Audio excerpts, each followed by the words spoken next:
I've been a freelance land surveyor for about 15 years. Most of my work is solo, remote stuff. I'm usually camping out for days at a time in places nobody else is going to.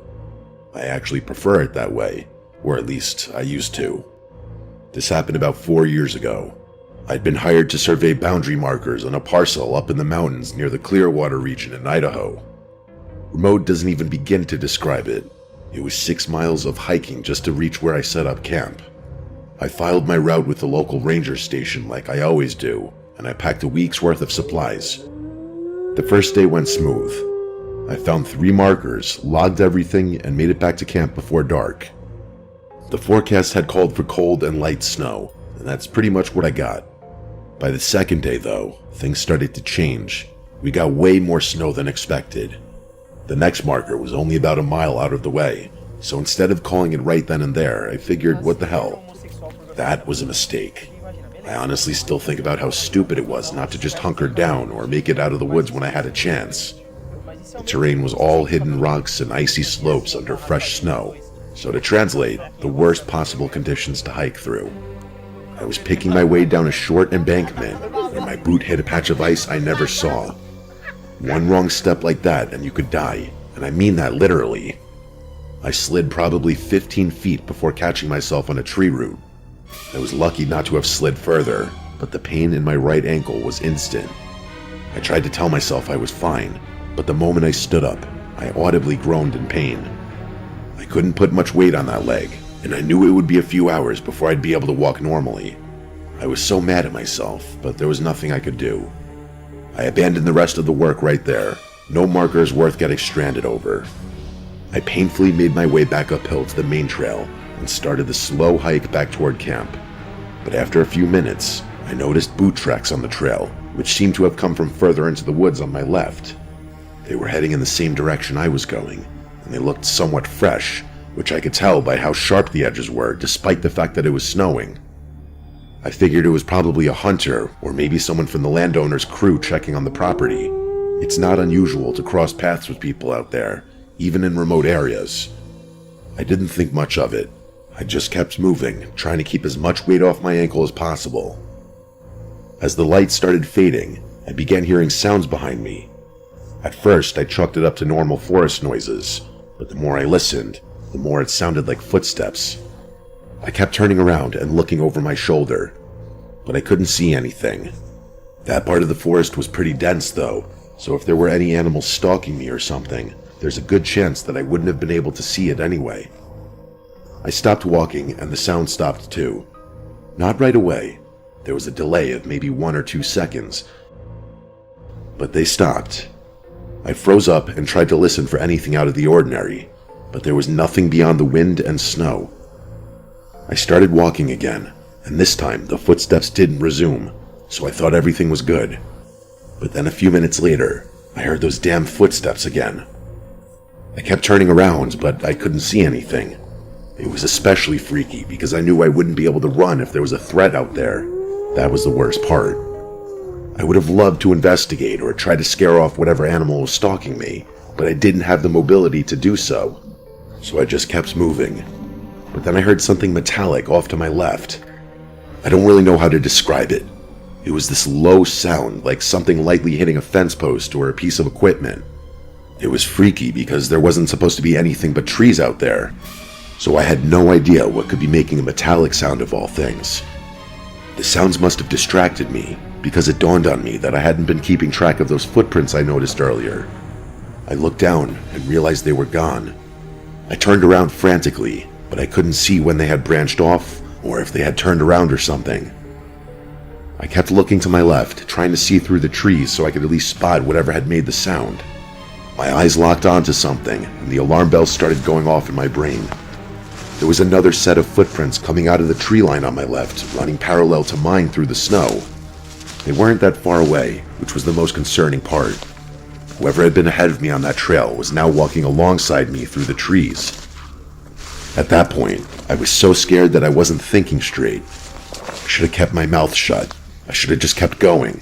But instead, I spoke up, asking if anyone was there. I didn't get an answer, and after about 20 seconds of waiting, I knew I had to get out of there. but my stupid ankle was still killing me, so I couldn't move that fast. I wanted to run or at least jog, but I couldn't. I was pretty close to camp though, so I just told myself if I kept moving, I'd be fine. I wasn't hearing footsteps behind me anymore, which was good, but I knew there was someone out there, someone who had been ahead of me at one point, which did make sense. I was really close to my sight when I heard the sound of a heavy branch snapping from somewhere behind me. It obviously wasn't a natural sound, or I wouldn't bother mentioning it. I didn't stop moving. I kept thinking about how if I just made it back, I'd be good. And eventually, I did reach my campsite. It was fully dark at that point, and only after getting inside my tent did I realize I wasn't any safer in there than I had been hobbling through the woods. I started packing immediately. My stupid foot made it so hard to move quickly, but I tried my best to rush. I'd say maybe 60% of how scared I was due to the fact that in a fight or a chase, I would be completely screwed without the ability to move properly. Before I finished packing, I heard the thing that I had been dreading the whole time. Footsteps right outside the tent. I was so unbelievably scared at that point, and I started thinking about all the options. The footsteps weren't approaching my tent, but rather circling it. There was nothing I could do but wait for them to charge my tent. The sounds of them circling went on for what felt like 5 minutes before everything went quiet. I hadn't heard whoever was out there walk away, but I didn't care. I was leaving, person or not. I finished packing and took a really deep breath before unzipping my tent and stepping out into the snow. The moment I got outside, I looked into the trees and screamed. There was a guy standing in the tree line staring at me. He was really old and sickly, almost like he was dying. He looked disgusting. I stared back at him. I was fully expecting him to charge me, but he didn't. I put my hands up and said, "I don't want no trouble," and he didn't respond. I didn't know what to do. The staring contest lasted a few minutes before he said something I still think about. He said, "You're a lucky man," then turned and disappeared into the woods. The rest of that night is pretty blurry, partly because I was still in so much pain, and partly because of the encounter. If that guy wanted to fight me or kill me, he probably could have. With my ankle all messed up, there would have been nothing I could have done. I finished packing and left, not even caring about it being dark. When I eventually got checked out, I was told I had severely sprained my ankle, and it was a miracle I hadn't messed it up worse by walking. I ended up reporting that freak in the woods, but I know nothing was going to come of it. I didn't take another winter contract for almost a year. I still do remote work, it's my livelihood and I'm good at it, but I don't camp alone on winter assignments anymore. I either bring someone with me, or I turn the job down. This is still the scariest thing that has ever happened to me. 20s, and that's basically been my life ever since. I'm 29 now. I work seasonally as a wilderness guide in northern Alaska, and I've been doing it long enough that I don't really get rattled much out there. I don't get lost, or I guess I should say I didn't think I could get lost, because what happened 3 years ago kind of forced me to reconsider that. My boyfriend at the time was Randy. He grew up in rural British Columbia and was basically the male version of me when it came to the outdoors. Actually, that's not really fair to him because he was probably more experienced than me in certain areas, like winter navigation specifically. We'd been together about 4 years, and most of our relationship revolved around trips that would make normal couples absolutely miserable. Week-long hunts and backcountry camping where you actually have to plan or you'll die. That sounds dramatic, but it's literally true up here. The plan was to snowmobile between 2 state-registered cabins about 60 miles apart. We'd spend a night at each and be back home in 4 days. We'd done the exact trip twice before, and it was always fine. The weather forecast looked good when we left, so we weren't worried at all. The first day was completely uneventful. We got to the second cabin by late afternoon, ate these freeze-dried meals that Randy swore tasted good but were honestly terrible, and then we played cards. It was a pretty relaxing evening. The next morning, I woke up and realized there was a genuine storm going on outside. It was basically a full-on blizzard that came out of nowhere, which was super surprising given the fact that there had been nothing indicating precipitation in the weather forecast. Randy and I decided to brave the storm, despite the fact that we had plenty of food and could have totally waited another day. We should have waited another day. I know that now. Things went south really quickly. The wind was almost worse than the snow. It was really hard to see much of anything, so Randy opted to take the lead.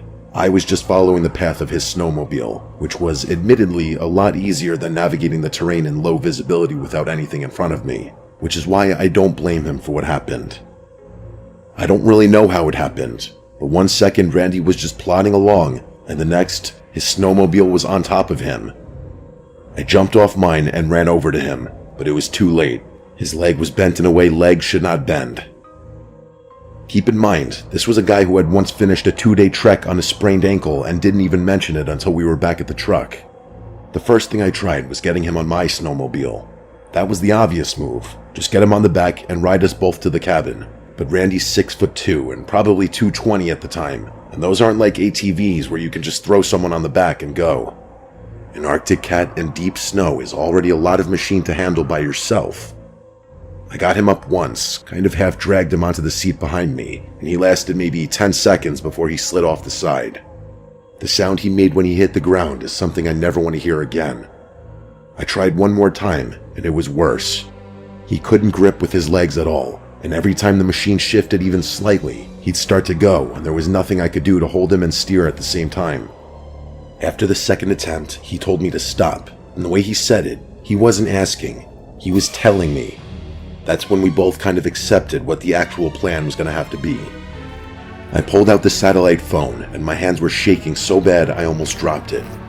I actually managed to get a connection after a few tries, but I wasn't sure if my message about our coordinates and where we were got through. Relying on someone else to come save Randy was a terrible idea, and we both knew it. I knew what had to happen.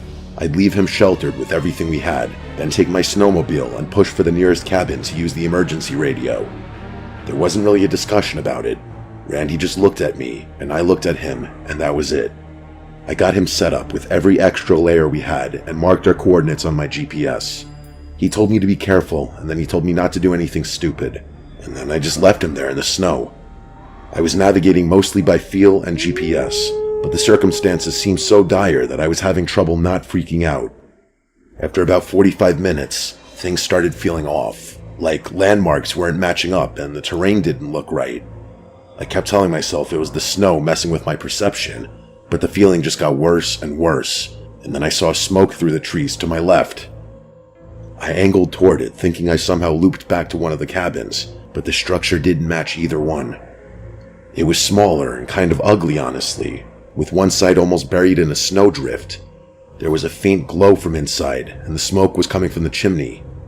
At that point, I just realized smoke meant a person, and a person meant a radio, or at least a way to warm up enough to keep going. I killed the engine and trudged through the snow over to the door. I knocked a few times, expecting someone to come over and open the door, but no one did. So I tried the door handle and realized it was unlocked. I walked in and was kind of surprised to discover that it was really warm in there. It was definitely inhabited. There was a wood stove in the corner with a fire going and a bedroll on the floor. There was also a can of some kind of food on the floor with a spoon still in it. It honestly looked like whoever was living in there had walked out the door 5 minutes before I came in. I announced my presence, but no one answered, so I just stood there warming my hands and trying the satellite phone again. But I had no luck, which was pretty disheartening. Still though, I didn't want to go back into those treacherous conditions yet, but I had to. Randy's life was depending on it. As I was turning to leave, I noticed something sitting on the shelf on the back wall. I walked over to it and realized it was a pair of binoculars, along with a folded map and a notebook. I unfolded the map and realized it was a trail map of the area we'd been riding through. Sections of it were circled in marker, and I recognized some of them. 2 of them specifically. Both of the cabins we'd been staying at were circled, and there were dates written next to them in pencil. Some were from that winter, some were from the winter before that, and so on. I picked up the notebook and realized whoever it belonged to had been documenting people. There were descriptions of people, like what they were wearing, what direction they were headed, that sort of thing. I was instantly really unsettled. There was a good chance Randy and I were somewhere in that notebook, but I wasn't sticking around to check. I don't really know how to tell you what it felt like. It wasn't fear right away. It was more like every single thing in the cabin just sort of rearranged itself in my head. It didn't feel like a safe place anymore. I put everything down and went straight to the door. but before I could reach the door handle, I heard the loudest and scariest scream I've ever heard. It came from below me, under the floor. It was a woman, and they weren't saying anything, just screaming at the top of their lungs like they were getting stabbed. The shock made me literally jump, and I just ran for the door. I started my snowmobile as fast as I could and rode out of there without even looking back. I never got another glimpse of the cabin. I was a total mess after that, to the point where I don't really remember the rest of the journey. At some point, I made it to the real cabin and got through on the emergency radio. They had to dispatch a helicopter just to make it to Randy, and he was near death. Hypothermic for one, and his leg was in terrible shape, but he was alive and conscious. It was the worst few hours of my life, to the point where I have trouble even piecing together the sequence of events. Randy survived, but the experience was so traumatic that he swore off winter navigation forever, or at least as long as we were still together. I told as many people as I could about that cabin and that scream, and I was told they'd send someone out there as soon as the conditions were safe to do so, and you best believe I followed up on that. After a few days, they eventually told me they'd sent a small team out there, but they weren't able to find a structure matching my description and location. The guy I was speaking with actually had the audacity to suggest that I hallucinated the whole thing, and I flipped out on him. That was basically the end of the conversation. Randy and I broke up about a year after the incident, and it had nothing to do with any of this, but I still think about this all the time. There are really only 3 ways to explain what happened that day, and none of them are good. The first is that none of it was real, that I really did hallucinate everything, from the cabin right down to the scream. I was terrified and half frozen, and I just left my boyfriend to potentially die in the snow, and my brain constructed a detailed 10-minute experience inside a building that didn't exist. I can't fully rule that out.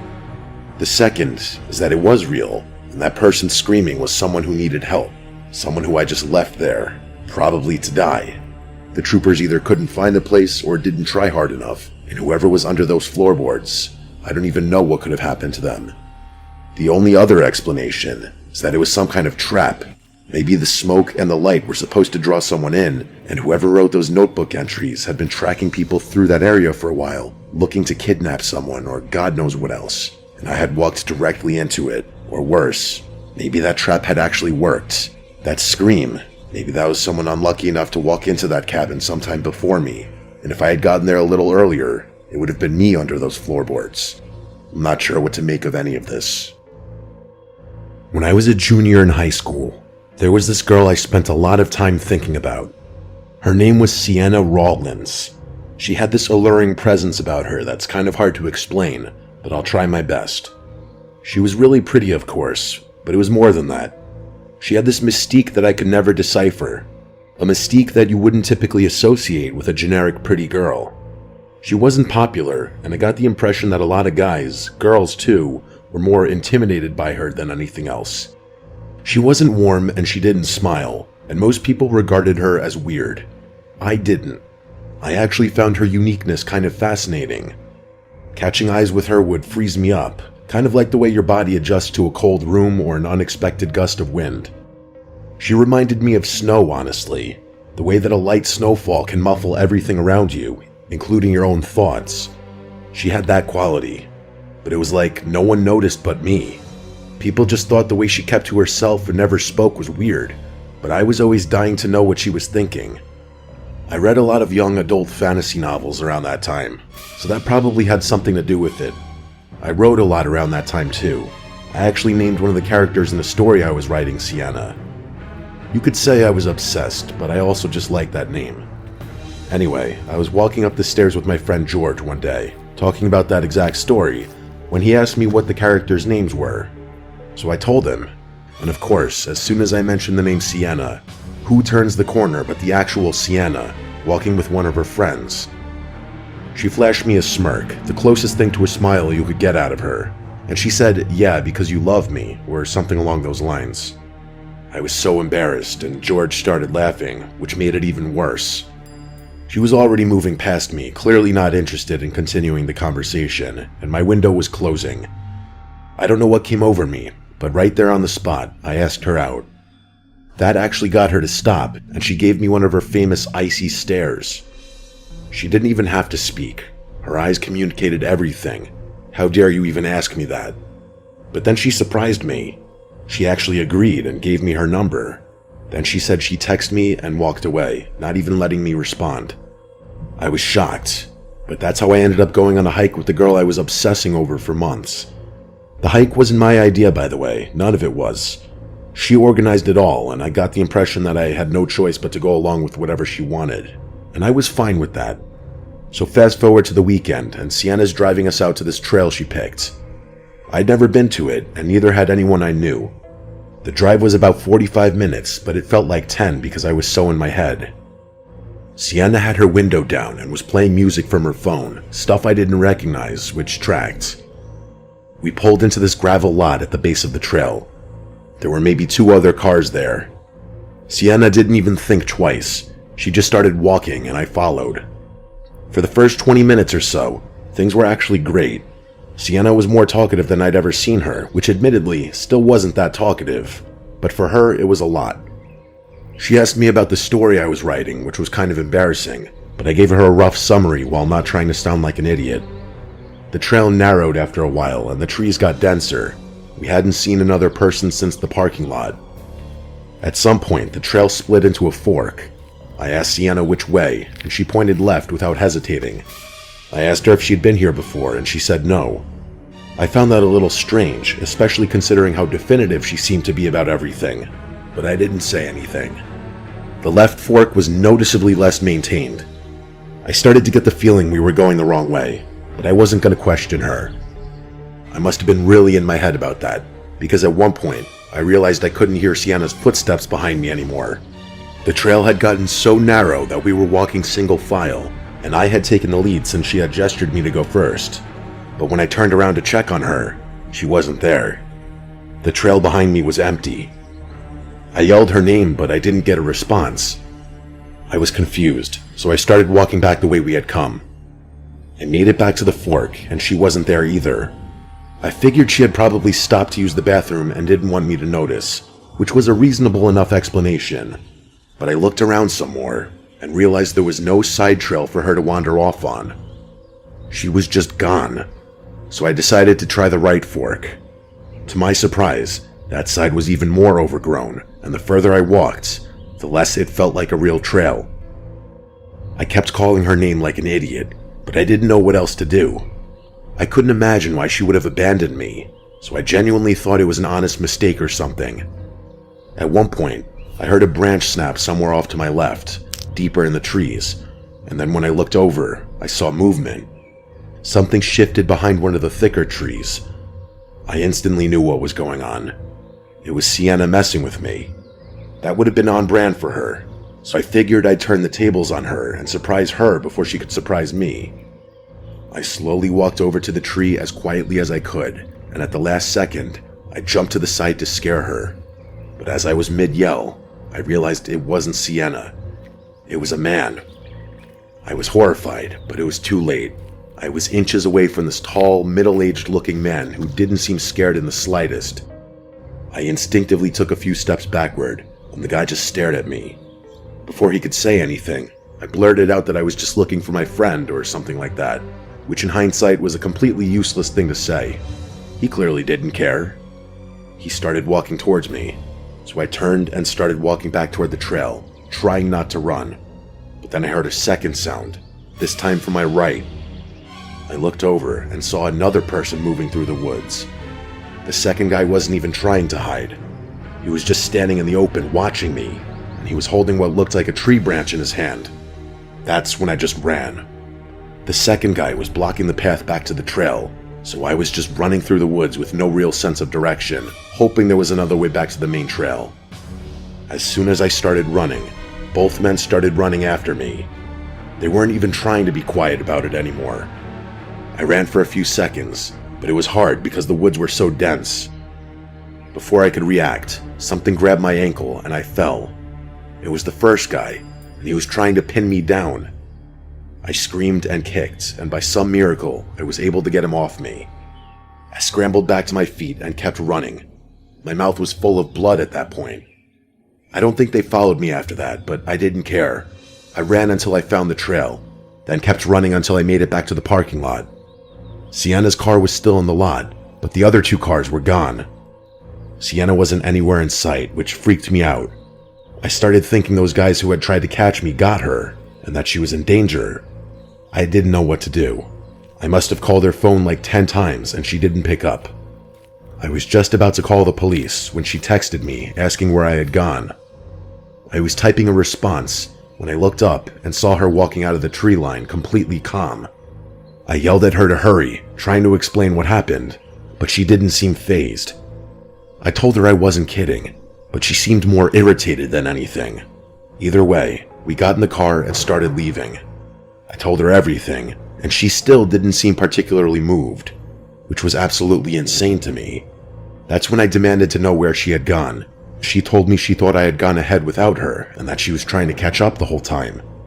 I knew that was a lie because I walked all the way back to the fork, so there's no way I would have missed her. That's when it dawned on me that she might have had something to do with it. What that something could have been, I had no idea. The ride back was the tensest 45 minutes of my life. I kept looking over at her and wondering whether someone so innocent and nonchalant could do something so heartless and cruel. Honestly, the answer was probably yes. She got to my house, we said goodbye, and then I was alone again. I was still so shocked by the whole encounter. I couldn't get over the fact that within minutes of Sienna disappearing, 2 strangers appeared in the exact stretch of woods she led me into. The trail she picked, the fork she chose, and the position she put me in by letting me go first. It felt orchestrated. And then she just showed up after the whole thing without a scratch on her, asking me where I went. We didn't hang out a single time after that. I never asked her to, and if I wasn't reaching out to her, there was absolutely no chance she was going to reach out to me. I've told maybe 4 or 5 friends this story over the years, and the response is always the same. Sienna set me up. That she knew the trail and knew the people in the woods. I've considered that more times than I can count, but I just have no idea why anyone would do that. I have no idea where Sienna is now. She's not on social media, and I have no idea where she went to college.